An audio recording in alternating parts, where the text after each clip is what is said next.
Welcome back to another chapter of the Diamond Star Stories featuring the cards for the 1934, 35, and 36 Diamond Star set.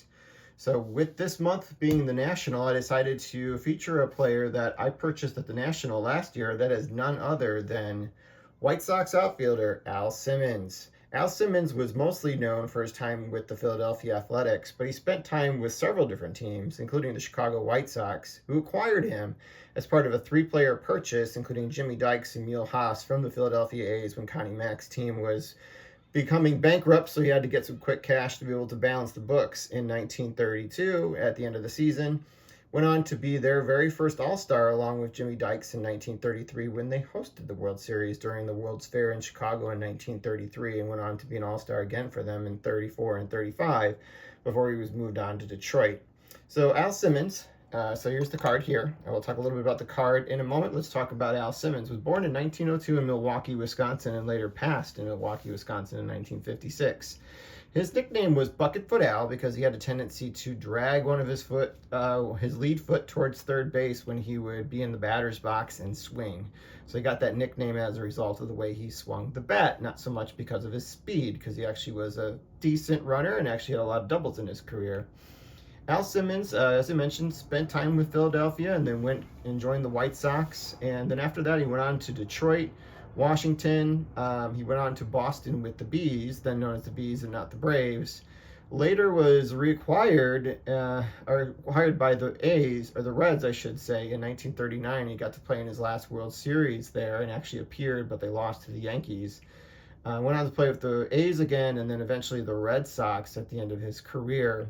And he had like a 1-year gap, and I believe that he didn't play in 1942, but came on to the scene again in 33 for part of the season and just for a couple games in 44 during the Second World War, when a lot of the rosters were pretty much short of a lot of the major league stars because they had gone on and enlisted into military services during the war. So Al Simmons is one of the great hitters of the 1920s and 30s, one that's kind of a little bit lost in history. His full name was Aloysius, I believe I'm pronouncing that correctly. Harry's actually his name is not Simmons, actually it's Szymanski, but he changed his name to Simmons after having so many people mispronounce it. And adopted Simmons, which was a name he saw over like a hardware store sign. He saw like Simmons Hardware Store and adopted that name, and later became Al Simmons by shortening his first name just to 2 letters. He was a fan of the Philadelphia A's when he was growing up, and was later scouted and acquired by Connie Mack, and was brought on to the scene and debuted in 1924. And as I mentioned, he played for 20 seasons. His best seasons are going to be in Philadelphia, including 2 World Series victories in 29 and 30. And 1930 was probably his best overall season when he hit .381, had 36 home runs, and drove in 165 RBIs. Some other accomplishments that he had, as I mentioned, he was a 3-time All-Star, so some of his best seasons occurred before even the All-Star game existed, as evidenced by his 10 seasons appearing in the top 10 getting votes for MVP. And he was second twice. He was a 2-time batting leader, but also he was .381 in 1930 and .390 in 1931, but he hit over .380 4 times in his career, which is a feat you just don't see in Major League Baseball anymore because of the way the game is played. Led the league in hits twice in 25 and 32. Also led the league in RBIs once. As I mentioned, he was a 2-time World Series winner. Some other interesting kind of like little facts about him. I'll talk about his career line in just a minute. He had 8 5-hit games in his career, which is pretty interesting. He also holds the record for the fastest player, and at least in the least amount of games, to reach 1,500 hits and 2,000 hits for his career. He did not reach the 3,000 hit plateau, actually, because he actually began to decline later on in his career in his mid-30s. So it left him with 2,927 hits. At that time, the 3,000 hit threshold wasn't really, it was definitely an accomplishment, but it was something that wasn't chased in the ways that it later became in subsequent decades. He had 307 home runs for his career. He had an average of .334 during his career, which is fantastic, and he drove it in a staggering 1,828 RBIs during his career. After his career, when he retired, he went on to stay in baseball for a period of time and actually was a coach for the A's under Connie Mack, and then later with Al Lopez in Cleveland, and later retired from coaching then, right about the time or shortly after the time he was voted into the Hall of Fame in 1953.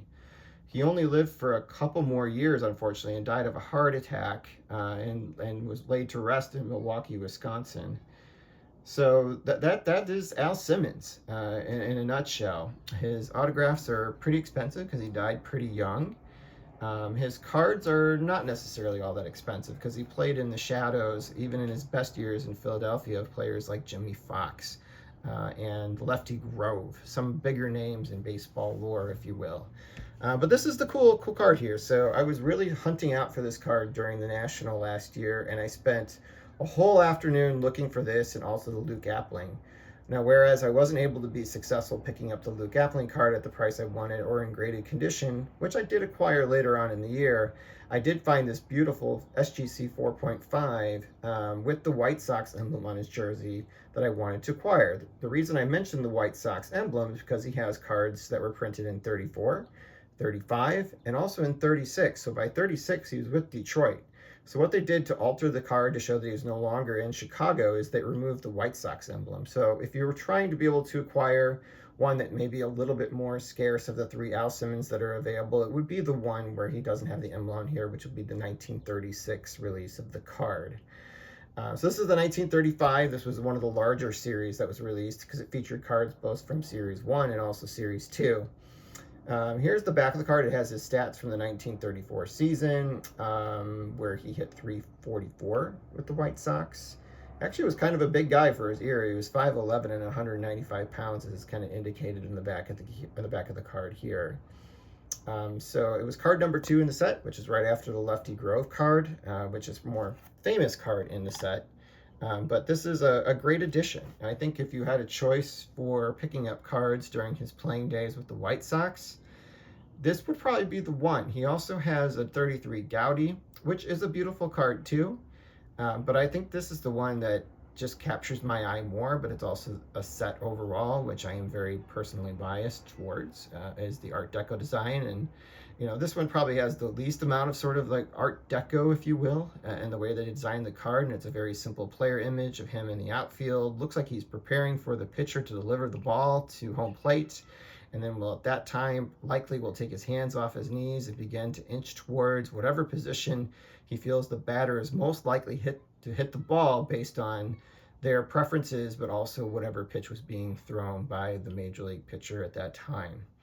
So that is it, guys. The Al Simmons card. It's one of the favorite ones I've picked up so far for the set. It's actually one of the higher graded items I have of Hall of Fame players for the set.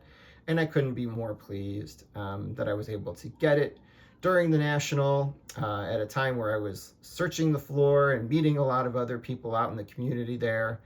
I'm going to miss the National this year. I hadn't planned to go to Cleveland, but I will be back next year in Chicago, and I look forward to meeting so many great people who have become friends in the hobby, but also those of you who I haven't had a chance or opportunity to be able to meet yet. I hope you're able to be in attendance. So that is Al Simmons, card number 2 of the Diamond Star set. I'll be back again next month with another edition.